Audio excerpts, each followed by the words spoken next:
امام انقلاب عبید اللہ سندھی فرماتے ہیں کہ اگر بر صغیر کی تاریخ سے سر سید احمد خان اور اکبر اعظم کو نکال دیا جائے تو بر صغیر میں ہماری کوئی تاریخ ہی نہیں۔ یہی وجہ ہے کہ ہر دور کے اندر برطانوی استعمار کے وظیفہ خور مذہبی طبقات نے اکبر اعظم کے خلاف بھی پروپیگنڈا کیا، سر سید احمد خان کے خلاف بھی پروپیگنڈا کیا۔ اب سر سید احمد خان جو تھے ان کا بنیادی نقطہ نظر یہ تھا کہ انگریز بر صغیر سے جلدی میں جانے والے نہیں، اور جس جدید انڈسٹریل سماج کو انگریز یہاں پر لے کر آئے ہیں اس کو چلانے کی اہلیت ہم مسلمانوں کے اندر موجود نہیں ہے، ہم پرانے سماج کے لوگ ہیں۔ تو اگر ہم نے اس جدید سماج کو چلانا ہے اور اس میں کردار ادا کرنا ہے، زندہ رہنا ہے، سروائیول کرنا ہے، تو اس کے لیے ہمیں تعلیم حاصل کرنی ہوگی۔ حقیقت یہ ہے کہ بر صغیر میں سر سید احمد خان کے بعد امام انقلاب عبید اللہ سندھی کے سوا باقی جو بھی مذہبی احیا پسند اور تجدد پسند لوگ آئے وہ سر سید احمد خان کے تجدد اور احیا پسندی سے ایک انچ بھی آگے نہیں جا سکے، بلکہ وہ بھی اس لیول تک نہیں پہنچ سکے کہ جس لیول پر سر سید نے پہنچ کر اقلیت کو پیش کیا۔ جیسا کہ آپ جانتے ہیں کہ بر صغیر میں شاہ ولی اللہ اور ان کی ولی اللہ تحریک نے جہاں پر فق و کلی نظام کے عنوان کے تحت جد و جہد انقلاب کی داغ بیل ڈالی، نئے سماج کو قائم کرنے کے لیے تحریک کو شروع کیا، وہاں پر جب بر صغیر کی آزادی خطرے سے دوچار ہو گئی تو اس آزادی کو بچانے کی جد و جہد بھی اس ولی اللہ تحریک نے کی، اور جب آزادی سلب ہو گئی تو پھر جنگ آزادی پیہم ولی اللہ تحریک نے کی۔ البتہ اس میں ایک ٹرننگ پوائنٹ آیا کہ جب 1857 کی جنگ آزادی کے بعد برٹش امپائر برطانوی استعمار بر صغیر پر مکمل طور پر قابض ہو گیا، تو اس کے بعد جو ولی اللہ تحریک تھی وہ میدان جنگ میں جب کام آ گئی تو اگلے دور کی ولی اللہ قیادت اس نے ایک نئے انداز کے اندر، ایک علمی لبادے کے اندر جد و جہد آزادی اور جنگ آزادی کی نئی اجتماعیت پیدا کرنے کے لیے اثر اینڈ جد و جہد اور کوشش کی، اور اس کے لیے تاریخ میں جو اصطلاح یوز کی جاتی ہے، بالخصوص ولی اللہ تحریک کے شارع امام انقلاب عبید اللہ سندھی نے جو اصطلاح یوز کی وہ کیا ہے کہ وہ نان کوآپریٹو تھے، جس کی قیادت اگلے دور کے اندر شیخ الہند محمود حسن، امام انقلاب عبید اللہ سندھی، مولانا محمد علی جوہر اور ایسے ہی دیگر نان کوآپریٹو حریت پسند اور مادر وطن کی آزادی کے عظیم علمبرداروں ان کے ہاتھوں میں تھی۔ اسی طریقے سے ولی اللہ تحریک کا ایک اور دھڑا بھی یہاں سے وجود میں آیا، اور اس کا عنوان تھا کوآپریٹو۔ اب یہ کوآپریٹو جو طبقہ تھا اس کی قیادت سر سید احمد خان کر رہے تھے۔ اب سر سید احمد خان جو تھے ان کا بنیادی نقطہ نظر یہ تھا کہ انگریز بر صغیر سے جلدی میں جانے والے نہیں، اور جس جدید انڈسٹریل سماج کو انگریز یہاں پر لے کر آئے ہیں اس کو چلانے کی اہلیت ہم مسلمانوں کے اندر موجود نہیں ہے، ہم پرانے سماج کے لوگ ہیں۔ تو اگر ہم نے اس جدید سماج کو چلانا ہے اور اس میں کردار ادا کرنا ہے، زندہ رہنا ہے، سروائیول کرنا ہے، تو اس کے لیے ہمیں تعلیم حاصل کرنی ہوگی، اور اسی مقصد کے تحت انہوں نے یہ نتیجہ اخذ کیا کہ ہمیں انگریزوں سے کوآپریشن کرتے ہوئے ہمیں اپنے لیے راستہ نکالنا ہوگا، تو اس لیے وہ کوآپریٹو کہلائے۔ لیکن ان کے پیش نظر بھی الٹیمیٹ یہاں کی پسماندہ اقوام، بالخصوص چونکہ مسلمانوں سے اقتدار انگریزوں نے چھینا تھا تو وہ بطور خاص ان کا ہدف تھے، اور مذہب کی بنیاد پر تفریق اس کا ایک ایجنڈا تھا برطانوی استعمار کا۔ اس لیے مسلمانوں کو اس پسماندگی سے نکالنے کا راستہ اگر سر سید کو کوئی نظر آیا تو وہ تعلیم کا راستہ تھا، علم کا راستہ تھا، اور پھر اس کے لیے انہوں نے اقلیت پر مبنی، ریشنلزم پر مبنی، اور پھر اسی طریقے سے روشن خیالی پر مبنی اپنی تعلیمات سے بر صغیر کے یہاں کے جدید نوجوان طبقے کو روشناس کرایا، تاکہ وہ نوجوان جدید معاشروں کو سمجھ سکے، ریشنلزم کو سمجھ سکے، روشن خیالی کو سمجھ سکے، اور دقیانوسی اور پسماندگی سے نکل کر یہاں کا مسلم نوجوان بھی یہاں کی عوام کی قیادت کر سکے، اور پھر یہ نوجوان یہ ہے کہ جدید معاشروں کو تشکیل دے سکے۔ تو یہ ایک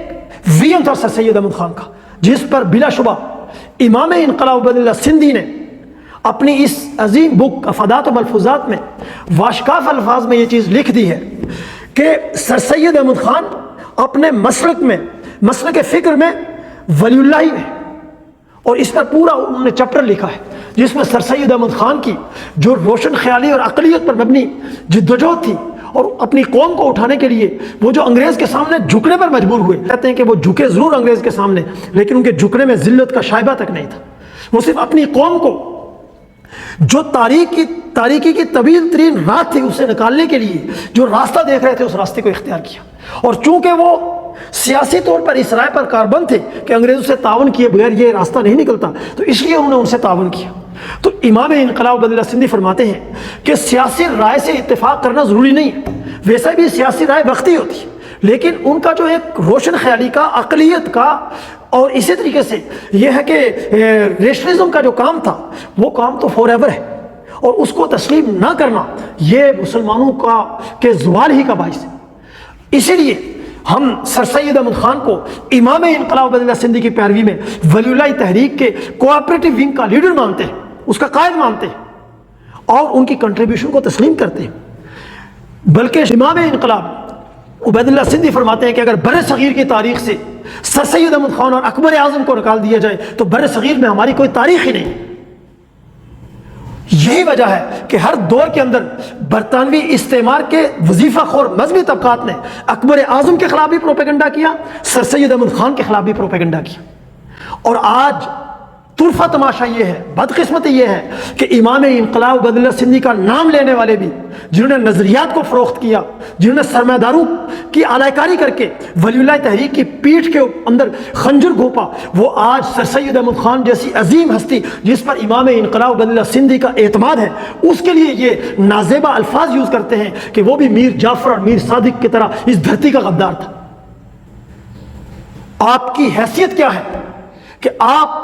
اس شخصیت جس پر امام انقلاب عبید اللہ سندھی نے اعتماد کیا اس کو دھرتی کا غدار کہیں؟ نظریات کے ساتھ غداری تو تم نے کی،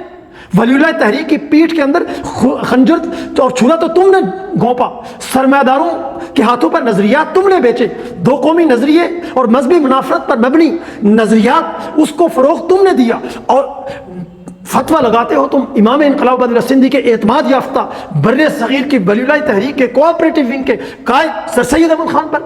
جس کی روشن خیالی عقلیت اس کے سامنے تمہاری فرسودگی، جہالت، دقیانوسیت اور نام نہاد یہ ہے کہ لوگوں کو غلام بنانے کی روش وہ نہیں چل سکتے۔ حقیقت یہ ہے کہ بر صغیر میں سر سید احمد خان کے بعد امام انقلاب عبید اللہ سندھی کے سوا باقی جو بھی مذہبی احیا پسند اور تجدد پسند لوگ آئے وہ سر سید احمد خان کے تجدد اور احیا پسندی سے 1 انچ بھی آگے نہیں جا سکے، بلکہ وہ بھی اس لیول تک نہیں پہنچ سکے کہ جس لیول پر سر سید نے پہنچ کر عقلیت کو پیش کیا، وہاں پر ان کے بھی پر جلتے ہیں، اسی لیے وہ بونے نظر آتے ہیں، اسی لیے وہ معاشرے کے اندر کوئی تحریک پیدا نہیں کر سکے، کوئی انقلاب پیدا نہیں کر سکے۔ تو اس لیے اپنی تاریخ کے ان عظیم لوگوں کو پاکستان کے نوجوانوں ہمیں سمجھنا ہوگا، اور مذہب کے نام پر، اکابرین کے نام پر، امام انقلاب عبید اللہ سندھی کے نام پر جو بہروپیے، جو اس عظیم تحریک کے ان سرخیلوں جنہوں نے اپنی زندگیاں اس دھرتی کے لیے وہ تج دی اور جنہوں نے انگریز کی غلامی اس کو کڑوے گھونٹوں کے ساتھ برداشت کیا اپنی قوم کے مستقبل کے لیے، ان عظیم سرخیلوں، ان کی قربانیوں کو، ان کی جدوجہد کو ہم ان بہروپیوں کی وجہ سے ہم یہ کہ نظر انداز کر دیں تو پھر زوال ہمارا اسی طرح مقدر رہے گا۔ ہمارے اوپر ایسے ہی بہروپیے، ایسے ہی جاں پرست، ایسے ہی نظریات فروش، ایسے ہی اکابرین فروش وہ ہمارے اوپر نسل در نسل مسلط رہیں گے۔ لیکن یونائٹڈ پاکستان جو شاہ ولی اللہ اور ان کی ولی اللہ تحریک کی، امام انقلاب عبید اللہ سندھی کی، شیخ الہند کی، سر سید احمد خان کی اور شاہ سعید احمد رائے پوری کی سچی حقیقی واحد وارث جماعت ہے، وہ پاکستان کی سرزمین پر شاہ ولی اللہ کے فلسفے اور فکر پر سوشلسٹ انقلاب برپا کر کے اس طرح کی تمام تر منفی قوتوں کو، ان کے آقاؤں، سامراجی طاقتوں، سرمایہ داروں اور یہ کہ یہاں پر مسلط اس کی اشرافیہ سمیت ہم یہ ہے کہ ان کو یہ کہ شکست فاش دے کر اس معاشرے اور اس سماج کو ترقی کی شاہراہ پر آگے لے کر چلیں گے۔ شکریہ۔